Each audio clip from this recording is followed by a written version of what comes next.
Papakita ko po sa inyo ang pamamaraan ko sa pagluluto ng alimasag. Luto na po tayo. Ang ating alimasag ay hugasan pa natin. Bago natin hugasan, tatanggalin nun natin yung mga tali niya. Isa-isayin natin, tsaka natin babalawan. Lagyan natin sa strainer. Isa-isayin natin linisan para masiguro natin na walang taling kasama.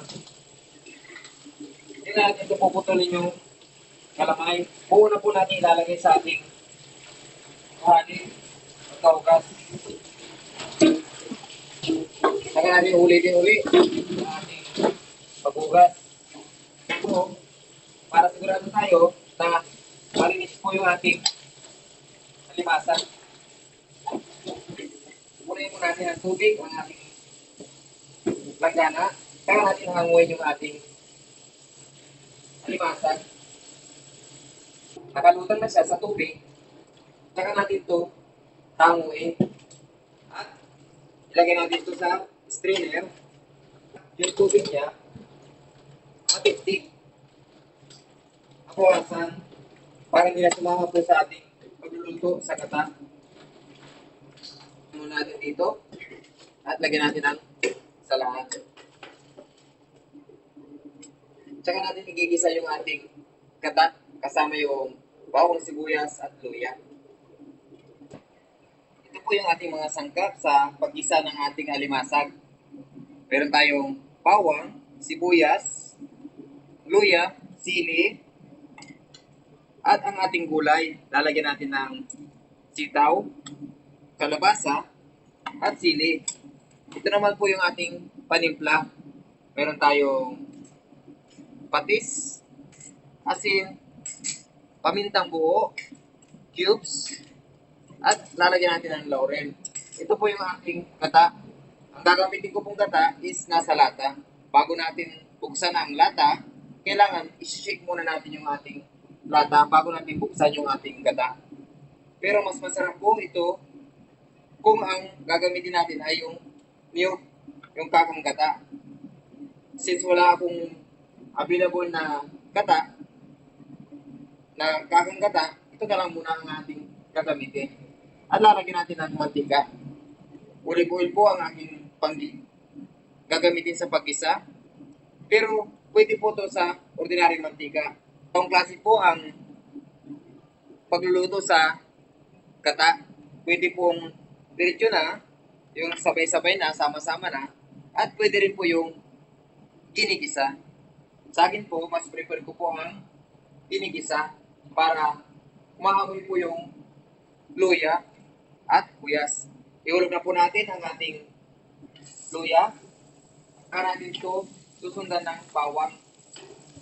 Kapag naamoy na po natin yung luya at nakikita natin na medyo nagpa-brown na siya, pwede natin ihulog yung ating bawang. Ganun din po, antay natin itong ma-brown ng kaunti yung ating bawang. At saka natin isusunod yung ating sibuyas na ihulog sa ating kasirola. Kapag naamoy na po natin yung luya at nakikita natin na medyo nagpa-brown na siya, pwede natin ihulog yung ating bawang. Ganun din po, antay natin itong ma-brown ng kaunti yung ating bawang. Maamoy nyo po yung gata, mabango siya. Ibig sabihin, naluluto na siya. Tsaka natin ihulog yung ating alimasag. Natin yung ating gulay sa ibabaw. Hindi ko po siya tinatakpan. Nangayaan ko na lang po siya na naka-open lang siya. Ating gulay sa ibabaw. Antay natin itong maluto. Kayaan lang po natin ang ating nilulutong alimasag. Hanggang ito'y maluto na po siya.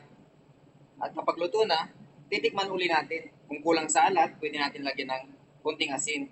Ang kakang gata sa ibabaw. Malapit na maluto ang ating alimasag. Yun po ay nagdadagdag na magmamantika ang ating gata. Mas masarap po yung ating gata pag nagmamantika.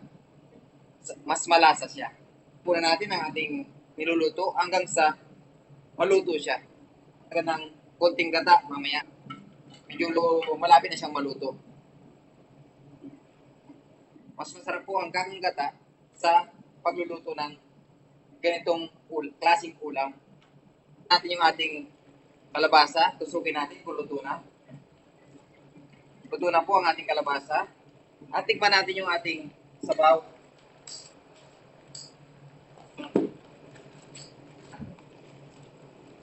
Ayan lang muna natin ito sa mahinang apoy. Hanggang sa magmantika yung ating niluluto. At pwede na tayong kumain. Huwag pong kalimutang mag-subscribe at paki-like po ang aking video. Maraming salamat po sa panonood ng aking mga video at sa aking mga subscriber at viewers. Maraming salamat po sa pagsuporta niyo po sa aking channel. Ilagay natin dito sa plato. Tingnan niyo po yung gulay, hindi na turok. Dahil nasa ibabaw lang siya. Huwag muna natin haluin. Dahil para maiwasan po yung kalabasa ay hindi madurog. Kunin natin dito para makakuha tayo ng sabaw. Ang gulay sa ibabaw. Saka sauce. Nilagay sa plato. Saka natin lalagyan ng sauce sa ibabaw.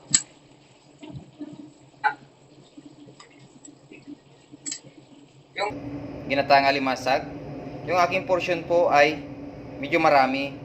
Depende po sa inyo kung gaano karami po ang inyong lulutuin. I-adjust nyo na lang po yung dami po ng aking ingredients. Same lang po yung aking procedure. Kain na po tayo.